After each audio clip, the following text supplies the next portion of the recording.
What is going on, everybody, and welcome back to Red Seat Radio. My name is Corbin, and the Red Sox just simply refuse to lose. They are 6-0 during spring training, and the last time a Red Sox team did this was 2018. I think we all remember exactly how 2018 turned out. And I'm not saying get the duck boats ready or anything. I understand it's spring training. But after 99 days with no baseball and going into spring training with a lot of question marks and a lot of holes to fill, it feels really good to see this team 6-0 in anything. So what I figured I'd do today is I would kind of wrap up this first week of spring training, talk about some key players, talk about some key things that happened during the last week, kind of wrap up all those storylines for you guys. And then we're going to talk about the arbitration meetings that took place yesterday. We got a lot of deals signed and one pretty big deal that I want to talk about. But before we get into any of that, do me a favor, make sure you guys have hit that subscribe button. If you haven't already, we are only about 20 subscribers away from 700. So let's see if we can get there before the end of this week. Also, make sure you guys hit the like button on these videos. It does a whole lot. It helps the video reach more people. So if you like the content, make sure you're hitting that like button. Thank you all very much for clicking on this video. Let's get into it. The biggest thing right now with spring training for the Red Sox is there isn't really a major dramatic storyline. In the past, there have been ridiculous storylines that seem to follow the Red Sox every year in spring training, and it feels like this year was just sort of what was going to be Chaim Bloom's move this offseason. And once that got figured out with Trevor Story, it seems to be smooth sailing from there. The Red Sox are only winning games, like I said, so it hasn't been a ton of dramatic or terrible headlines that we can break down and talk about, but there have been some pretty cool moments that I do want to highlight. And the first thing I want to highlight is the pitching. After the bullpen's performance last season, there were a ton of question marks going into this offseason. Same with the rotation too. We lost our number 3 hole, sometimes our number 2. We picked up a bunch of guys who weren't superstars and really weren't big name players.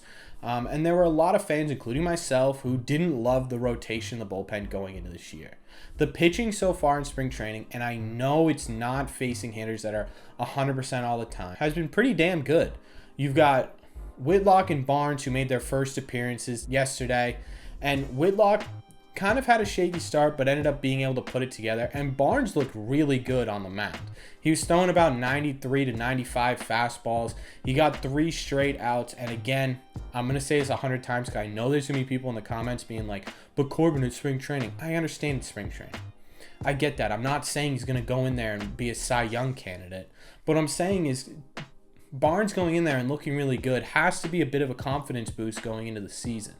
I'm not saying he's going to be full form Matt Barnes again. It's a step in the right direction and one that we desperately needed for this bullpen. The other 2 pitchers I want to talk about was Pivetta and Wacha. Pivetta had his first outing this week and he threw 3 perfect innings. Not a single walk, all straight outs, which is wildly impressive. This dude is going to be a menace to society this year, and we'll get into that more once we talk about arbitration. Michael Wacha also had his debut for the Red Sox, and his went really well as well, too. He had a bit of a down year last year, and with a rotation that's probably going to be Eovaldi, Pivetta, Houck, Hill, and then Wacha in the last spot, I wasn't upset. It got me a little bit excited to have Wacha here. He seemed to be doing really well. And Hill was also another guy that came out yesterday and was throwing absolute frisbees. Just take a look at his slider. It's disgusting. On the offensive side of things, there are 2 people I want to talk about. I'm not really going to focus on spring training on the more veteran players like Devers or Xander or Martinez, because realistically those guys could go 1 for 25 in spring training and then come out and hit 300 with 30 bombs, right? These guys know what they're doing. They know why they're there. I'm going to try and primarily focus on the younger guys because those are the guys that matter in spring training. The first player I want to talk about is Bobby Dalbec. We talk about Bobby a lot on this channel, and it's because I think he's going to have a breakout year in 2022. And so far, everything's pointing towards yes. He's tied for the most home runs in spring training. He has the most RBIs in spring training. But what really gets me excited is his approach at the plate. He's much more confident, he's much more patient, and he's much more strategic when he's up there at the plate. He's looking for a specific pitch, and once he gets it, he's hammering it. But he's also laying off pitches that are away in the dirt, that are down in the dirt. It doesn't look like he's just swinging for the fence anymore. He's looking to make good contact with the ball, and it's a very promising sign to see. The other player I want to talk about is Jarren Duran, who's hitting over 400 in spring training. Again, I know it's spring training. I'm not expecting him to hit 400 the whole year.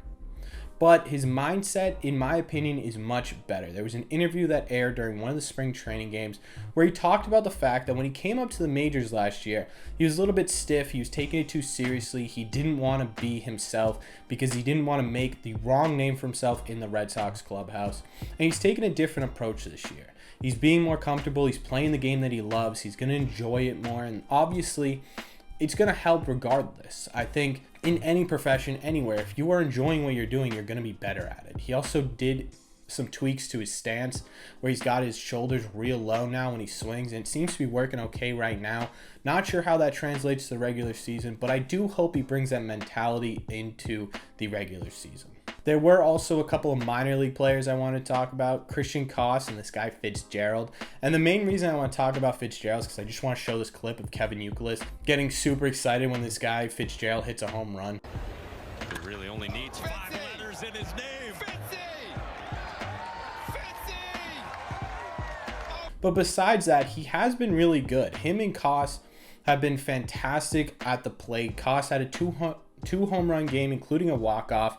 And while the 40-man roster is pretty tight right now with all the additions, it wouldn't entirely shock me if one of these guys made it onto that roster. That just about sums up the first week of spring training. Again, there weren't any like crazy, we need to make a whole video about it storyline. So I figured I'd just wrap it up into one easy video. Comment down below what you guys have thought on the Red Sox so far in spring training. Do you like that they're 6-0? Do you think it's a bit of a jinx? Let me know everything down below.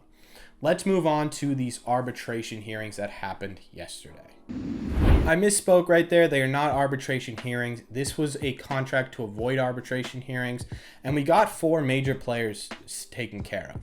The first 3 are Alex Verdugo at a $3.55 million deal, Pivetta at a $2.65 million deal, Arroyo at a $1.5 million deal, and the big one was Rafael Devers at 11.6. That was double what he's making last year. Now, Verdugo and Pivetta, I'm very excited about. I'm glad they don't have to worry about an arbitration meeting later in the year because I think these guys are going to break out. We talked about it earlier, but Pivetta's last couple games in the postseason and the regular season were disgusting and stuff that we haven't really seen from him before, that no one's really seen from him before. He comes in, he pitches a perfect game his first outing in spring training. Again, I'm not saying he's going to be perfect because of that one start in spring training, but it's really exciting to see, and I think there's big things coming for Nick Pivetta. And Verdugo's quickly making himself a fan favorite, right? People love Verdugo. I love Verdugo. It's your cousin from Boston, Alex. That's what he said after he won. He's got the chain. He's a fan favorite, and I think he's poised to break out. He got a lot of clutch hits and a very good average last year, but I think he adds more double, triple home run power to his swing this year that really pushes him above and beyond. Arroyo, I know some people want him traded, but we need depth on this team. We need guys like Arroyo who can play every position, play it well, hit well, because there's 162 games, the longest of any sport in the U.S. You need a lot of depth, and Arroyo is the perfect depth piece. And finally, Rafael Devers. I'm super excited about this. It is a step in the right direction. Does it have anything to do with his extension? No, not at all, realistically. There was some drama because at first it seemed like there wasn't a deal done, and then there was a deal done, and people were kind of freaking out over that. But in the end, arbitration doesn't really have anything to do with extensions. In my opinion, the game plan going forward with Devers is at some point during the year, you sit down with him, you put a blank check in front of him, you sign it, you say, what's it going to take to keep you here? Because I think that's what the Red Sox should do. This guy is the cornerstone of the Red Sox, and I'm happy they could come to an agreement. Maybe that is a step in the right direction towards hey, we're slowly going to build you up, and then next year, bam, we're going to give you 25 for 8 years or 30 for 8 years or whatever they need to get him here. Let me know what you think of those contracts down below. Do you think Devers' extension has any correlation with how much they're paying him in arbitration? Personally, I don't think so, but some people have been saying it does. Do you like arbitration deals for Verdugo and Pivetta? What are your thoughts on those two going forward, and where do you think Arroyo fits in on this team? As always, if you've made it to the end of this video, do me a favor, make sure you guys have hit that subscribe button. Again, only 20 away. We should be able to get there by Friday. I believe in you guys. Also, make sure that you guys have hit that like button as well. They just plain help the videos and mean a lot to me. Thank you all very much for clicking on this one, and I will see you in the next one.